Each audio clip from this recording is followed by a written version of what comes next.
Bond hearing ਦੇ ਬਾਬਤ ਕੀ court ਦੀ important update ਜਿਹੜੀ ਉਹ ਆਈ ਆ ਕੀ ਕਹਿੰਦੇ ਵੀ ਬੌਂਡ ਹੀਅਰਿੰਗ ਮਿਲਣੀਆਂ ਚਾਹੀਦੀਆਂ ਆ ਵਿੱਚ ਜੇ ਤਾਂ ਉਹਨਾਂ ਨੇ ਇਸ਼ੂ ਕਰਨੇ ਵੀ ਸ਼ੁਰੂ ਕੀਤੇ ਸੀਗੇ ਸੋ ਕੀ ਆ ਲੇਟੈਸਟ ਇਸ ਦੇ ਉੱਤੇ ਬੌਂਡ ਹੀਅਰਿੰਗਸ ਨੂੰ ਲੈ ਕੇ।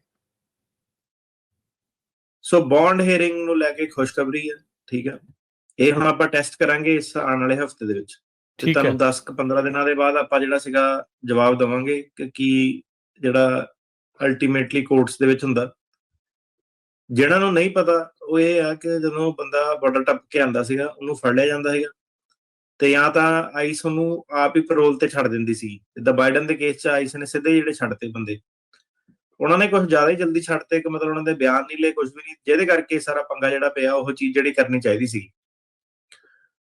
ਹੁਣ ਕੀ ਹੋਇਆ, ਉਦੋਂ ਕੀ ਹੁੰਦਾ ਸੀਗਾ ਕਿ ਜਿਹਨਾਂ ਨੂੰ ਆਈਸ ਨਹੀਂ ਛੱਡਦੀ ਸੀਗੀ ਉਹ ਜੱਜ ਮੂਹਰੇ ਬੌਂਡ ਰਿਕੁਐਸਟ ਕਰ ਲੈਂਦੇ ਸੀਗੇ। ਤਕਰੀਬਨ ਜੱਜ ਜਿਹੜੇ ਸੀਗੇ ਬੌਂਡ ਜਿਹੜਾ ਇੱਕ ਰਕਮ ਰਖਾ ਕੇ, ਠੀਕ ਆ, 5,000 10,000 ਜਿੰਨਾ ਵੀ ਕੋਰਟ ਦੇ ਵਿੱਚ ਉਦੋਂ ਚੱਲਦਾ ਹੁੰਦਾ ਸੀਗਾ, ਲੋਕਾਂ ਨੂੰ ਛੱਡ ਦਿੰਦੇ ਸੀਗੇ ਤੇ 3-4 ਸਾਲ ਬਾਅਦ ਉਹੀ ਬੰਦੇ ਦਾ ਤਰੀਕ ਪੈਂਦੀ ਸੀ, ਕੇਸ ਪੈਂਦਾ ਸੀਗਾ ਤੇ ਫਾਈਨਲ ਹੀਅਰਿੰਗ ਤੇ ਉਹਦੇ ਉੱਤੇ ਫੈਸਲਾ ਹੋ ਜਾਂਦਾ ਹੈਗਾ। ਜ਼ਿਆਦਾਤਰ ਫੈਸਲੇ ਵੀ ਜਿਹੜੇ ਪੋਜ਼ਿਟਿਵ ਹੁੰਦੇ ਹੈਗੇ। ਟਰੰਪ ਸਰਕਾਰ ਨੇ ਉਹ ਸਾਰੀ ਚੀਜ਼ ਚੇਂਜ ਕਰਤੀ, ਠੀਕ ਹੈ। ਇੱਕ ਤਾਂ ਉਹਨਾਂ ਨੇ ਜੱਜ ਕੱਢ ਤੇ ਉਹਨਾਂ ਨੇ ਕਈ ਪੱਖੋਂ ਤੁਸੀਂ ਦੇਖੋ ਕਿ ਇਮੀਗ੍ਰੇਸ਼ਨ ਨੂੰ ਜਿਹੜਾ ਅਟੈਕ ਕੀਤਾ, ਠੀਕ ਆ, ਲਾਇਸੈਂਸ ਖੋਲੇ ਲੋਕਾਂ ਦੇ, ਵਰਕ ਪਰਮਿਟ ਛੋਟੇ ਕਰਤੇ, ਇਮੀਗ੍ਰੇਸ਼ਨ ਜੱਜ ਬਾਹਰ ਕੱਢ ਤੇ ਉਹਨਾਂ ਨੂੰ ਨਵੇਂ ਰੂਲ ਜਿਹੜੇ ਸੀਗੇ, ਜਿੱਦਾਂ ਹੁਣ ਆਪਣਾ RKK ਹੋ ਗਿਆ, ਇਹ ਜਿਹੜਾ ਅੱਜ ਹੁਣੇ ਗੱਲ ਕਰਕੇ ਹਟੇ ਫਰਮ ਦੀ ਸੈਟਲਮੈਂਟ ਬਾਰ ਵਾਲਾ, ACA ਇੱਕ ਥਰਡ ਕੰਟਰੀ 'ਚ ਤੁਸੀਂ ਜਾ ਸਕਦੇ ਆ, ਪ੍ਰੀ ਟਰਮਿਟ ਜਿਹੜੇ ਕੇਸ ਕਰਨੇ ਸ਼ੁਰੂ ਕਰਤੇ। ਕਈ ਚੀਜ਼ਾਂ ਜਿਹੜੀਆਂ ਉਹਨਾਂ ਨੇ ਕਰਨੀਆਂ ਸ਼ੁਰੂ ਕਰ ਦਿੱਤੀਆਂ ਕਿ ਕਿੱਦਾਂ ਜਿਹੜੇ ਜ਼ਿਆਦਾ ਤੋਂ ਜ਼ਿਆਦਾ ਜਿਹੜੇ ਸੀਗੇ ਕੇਸ ਡਿਨਾਈ ਜਿਹੜੇ ਕੀਤੇ ਜਾਣ। ਉਹਨੂੰ ਕਰਦੇ ਕਰਾਂਦੇ ਇਹਨਾਂ ਨੇ ਜਿਹੜੀ ਸੀਗੀ ਮੇਨ ਇਹਨਾਂ ਦਾ ਬ੍ਰਹਮਸਤਰ ਇਹ ਸੀਗਾ ਕਿ ਇਹ ਕਹਿੰਦੇ ਕਿ ਜਦੋਂ ਬੰਦਾ ਕੱਚਾ ਬਾਰਡਰ ਤੇ ਆਂਦਾ ਉਹ ਇੱਕ ਐਪਲੀਕੈਂਟ ਫॉर ਐਡਮਿਸ਼ਨ ਹੈਗਾ ਤੇ ਦੋ ਧਾਰਾਵਾਂ ਹੈਗੀਆਂ, ਇੱਕ ਹੈਗੀ 235, ਇੱਕ ਹੈਗੀ 236 ਜੀ। 236 ਥੱਲੇ ਜੱਜ ਕੋ ਹਮੇਸ਼ਾ ਪਾਵਰ ਹੁੰਦੀ ਆ ਬੌਂਡ ਹੀਅਰਿੰਗ ਦੇਣ ਦੀ।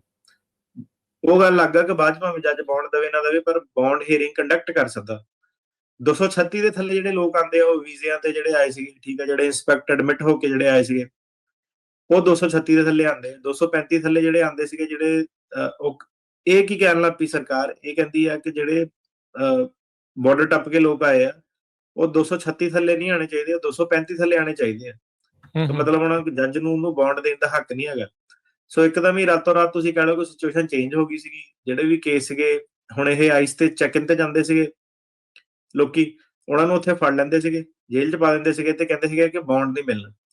ਸਿਰਫ ਇਸ ਗੱਲ ਕਰਕੇ ਹੀ ਕਾਫੀ ਸਾਰੇ ਲੋਕਾਂ ਨੇ ਹਜ਼ਾਰਾਂ ਦੀ ਗਿਣਤੀ ਦੇ ਵਿੱਚ ਵਲੰਟਰੀ ਡਿਪਾਰਚਰ ਲੈ ਲਿਆ ਕਿ ਜੇਲ੍ਹ ਦੇ ਵਿੱਚ ਨਹੀਂ ਰਹਿਣਾ। ਹਾਂਜੀ, ਤੇ ਰੌਲਾ ਹੁਣ ਸਾਰਾ ਇਹੀ ਚੱਲਦਾ ਸੀਗਾ ਕਿ 235 ਥੱਲੇ ਆਣੇ ਚਾਹੀਦੇ ਕਿ 36 ਥੱਲੇ ਆਣੇ ਚਾਹੀਦੇ। ਜੇ 36 ਥੱਲੇ ਆਣ ਤਾਂ ਕੋਰਟ ਉਹਨਾਂ ਨੂੰ ਹੀਅਰਿੰਗ ਜਿਹੜੀ ਦੇ ਸਕਦਾ ਸੀਗਾ। ਇਹਦੇ ਉੱਤੇ ਫਿਰ ਇਹੀ ਕਲਾਸ ਐਕਸ਼ਨ ਲਾਸੂਟ ਜਿਹੜਾ ਸ਼ੁਰੂ ਹੋ ਗਿਆ ਕੈਲੀਫੋਰਨੀਆ ਦੇ ਸੈਂਟਰਲ ਡਿਸਟ੍ਰਿਕਟ ਦੇ ਵਿੱਚ ਤੇ ਉਹਨਾਂ ਨੇ ਇੱਕ ਇੰਜੰਕਸ਼ਨ ਵੀ ਜਿਹੜੀ ਦਿੱਤੀ ਸੀਗੀ ਨਵੰਬਰ 25 2025 ਨੂੰ, ਉਹ ਵੀ ਆਪਾਂ ਸਾਂਝੀ ਕੀਤੀ ਸੀਗੀ। ਕੋਰਟ ਨੇ ਕਹਿਤਾ ਸੀਗਾ ਕਿ ਇਹ 236 ਦੇ ਥੱਲੇ ਆਣੇ ਚਾਹੀਦੇ, ਇਹਨਾਂ ਨੂੰ ਬੌਂਡ ਦਿਓ। ਪਰ ਜਿਹੜੇ ਇਮੀਗ੍ਰੇਸ਼ਨ ਕੋਰਟ ਵੀ ਆ ਉਹਦੇ ਵਿੱਚ ਵੀ ਉਹ ਵੀ ਥੋੜਾ ਹੁਣ ਸਰਕਾਰ ਦੇ ਹਿਸਾਬ ਨਾਲ ਡਰ ਕੇ ਕੰਮ ਜਿਹੜਾ ਕਰਦੇ ਆ। ਉਹ ਕਹਿੰਦੇ ਜਜਮੈਂਟ ਜਿਹੜੀ ਫਾਈਨਲ ਨਹੀਂ ਹੋਈ, ਨਵੰਬਰ 25 ਵਾਲੀ ਜਜਮੈਂਟ ਦੇ ਆਉਣ ਤੋਂ ਬਾਅਦ ਵੀ ਜਿਹੜਾ ਸੀਗਾ ਕੋਰਟ ਜਿਹੜੇ ਰਿਜੈਕਟ ਕਰ ਰਹੇ ਸੀਗੇ ਤੇ ਜ਼ਿਆਦਾਤਰ ਜਿਹੜੇ ਸਾਨੂੰ ਬੌਂਡ ਮਿਲੇ ਆ ਉਹਦੇ ਵਿੱਚ ਸਾਨੂੰ ਹੇਬੀਅਸ ਦੇ ਥਰੂ ਹੀ ਮਿਲੇ ਸੀਗੇ ਕਿ ਹੇਬੀਅਸ ਦਾ ਇੱਕ ਨਵਾਂ ਪ੍ਰੋਸੈਸ ਕਰਨਾ ਪੈਂਦਾ ਸੀਗਾ। ਉਹਦੇ ਵਿੱਚ ਟਾਈਮ ਤੇ ਖਰਚਾ ਤੇ ਸਿਵਲ ਕੋਰਟ ਦੇ ਵਿੱਚ ਜਾ ਕੇ ਰਿਟ ਫਾਈਲ ਕਰਨੀ ਪੈਂਦੀ ਸੀ। ਸੋ ਹੇਬੀਅਸ ਵਾਲਾ ਇੱਕ ਸਟੈਪ ਜਿਹੜਾ ਇੱਕ ਐਡ ਹੋ ਗਿਆ। ਹੁਣ ਬੰਦਾ ਪਹਿਲਾਂ ਹੀ ਜੇਲ੍ਹ ਦੇ ਵਿੱਚ ਕਿੱਥੋਂ ਹੇਬੀਅਸ ਆਊਗੀ ਤੇ ਹੇਬੀਅਸ ਦੇ ਵਿੱਚ ਵੀ ਜਿਹੜੇ ਸੀਗੇ ਕੋਰਟ ਕਹਿੰਦੇ ਸੀਗੇ ਕਿ 90 ਦਿਨ ਵੇਟ ਕਰੋ। ਏਦਾਂ ਦੇ ਕੰਮ ਜਿਹੜੇ ਸੀਗੇ ਬਹੁਤ ਚੱਲ ਪਏ ਸੀਗੇ ਤੇ ਲੋਕੀ ਜਿਹੜੇ ਸੀਗੇ ਜੇਲ੍ਹ ਦੇ ਵਿੱਚ 4-4 5-5 ਮਹੀਨੇ ਜਿਹੜੇ ਸੀਗੇ ਔਨ ਐਵਰੇਜ ਉਹਨਾਂ ਨੂੰ ਹੋ ਗਏ ਸੀਗੇ ਕੈਂਪ ਦੇ ਵਿੱਚ। ਹੁਣ ਇਹਦੇ ਵਿੱਚ ਕੀ ਸੀਗਾ ਕਿ ਦਸੰਬਰ 18 2025 ਨੂੰ ਫੇਰ ਇਹਨਾਂ ਨੇ ਆਪਣੀ ਜਿਹੜੀ ਕਲੈਰੀਫਿਕੇਸ਼ਨ ਦਿੱਤੀ ਕੋਰਟਾਂ ਨੂੰ। ਉਹਨਾਂ ਨੇ ਕਿਹਾ ਕਿ ਜਿਹੜੀ ਸਾਡੀ ਨਵੰਬਰ 25 ਵਾਲੀ ਜਿਹੜੀ ਜਜਮੈਂਟ ਜਿਹੜੀ ਸੀਗੀ ਉਹਦੀ ਕਲੈਰੀਫਿਕੇਸ਼ਨ ਇਹੀ ਹੈਗੀ ਹੈ ਕਿ ਇਮੀਗ੍ਰੇਸ਼ਨ ਜੱਜ ਜਿਹੜਾ ਸੀਗਾ ਇਹਨਾਂ ਨੂੰ ਬਿਨਾਂ ਬੌਂਡ ਹੀਅਰਿੰਗ ਦੇ ਡੱਕ ਕੇ ਜਿਹੜਾ ਨਹੀਂ ਰੱਖ ਸਕਦਾ। ਸੋ ਇਹਦਾ ਹੁਣ ਫਰਕ ਸਿਰਫ ਇਹ ਪਊਗਾ ਮੇਰੇ ਹਿਸਾਬ ਨਾਲ ਕਿ ਜਿਹੜੀ ਸਾਨੂੰ ਹੇਬੀਅਸ ਦਾ ਇੱਕ ਐਕਸਟਰਾ ਸਟੈਪ ਹੁੰਦਾ ਸੀਗਾ, ਐਕਸਟਰਾ ਟਾਈਮ ਤੇ ਖਰਚਾ ਜਿਹੜਾ ਸੀਗਾ ਉਹ ਰੁਕ ਸਕਦਾ। ਆਪਾਂ ਸਿੱਧੇ ਜਿਹੜਾ ਬੌਂਡ ਦੀ ਜਿਹੜੀ ਹੀਅਰਿੰਗ ਦੀ ਮੰਗ ਉਹ ਕਰ ਸਕਦੇ ਹਾਂ। ਬਟ ਇਹਦੇ ਵਿੱਚ ਜਿਹੜੀ ਸਰਕਾਰ ਆ ਉਹਦੇ ਕੋਲ ਵੀ ਕਾਫੀ ਆਪਾਂ ਦੇਖਦੇ ਹੁਣ ਅੱਗੇ ਉਹ ਕੀ ਚੈਲੰਜ ਜਿਹੜਾ ਲੈ ਕੇ ਆਉਂਦੇ ਆ। ਸੋ ਇਹ ਚੀਜ਼ ਫਲਿਪ ਫਲॉप ਹੋ ਰਹੀ ਹੈ, ਕਦੀ ਮਿਲ ਸਕਦੇ ਨਹੀਂ ਮਿਲ ਸਕਦੇ। ਪਰ ਜ਼ਿਆਦਾਤਰ ਜਿਹੜਾ ਇਹ ਹੈਗਾ ਕਿ ਹੇਬੀਅਸ ਦੇ ਨਾਲ ਜਿਹੜਾ ਸੀਗਾ ਉਹ ਹਮੇਸ਼ਾ ਜਿਹੜੇ ਬੌਂਡ ਮਿਲ ਰਹੇ ਸੀਗੇ। ਹੁਣ ਸਿਰਫ ਜਿਹੜਾ ਫਰਕ ਇਹ ਪਊਗਾ ਕਿ ਬਿਨਾਂ ਹੇਬੀਅਸ ਦੇ ਸਾਨੂੰ ਹੁਣ ਜੱਜ ਜਿਹੜੇ ਸੀਗੇ ਦੁਬਾਰਾ ਭਾਰੀ ਗਿਣਤੀ ਦੇ ਵਿੱਚ ਬੌਂਡ ਦੇਣੇ ਸ਼ੁਰੂ ਕਰਦੇ ਆ ਕਿ ਨਹੀਂ ਕਰਦੇ ਆ।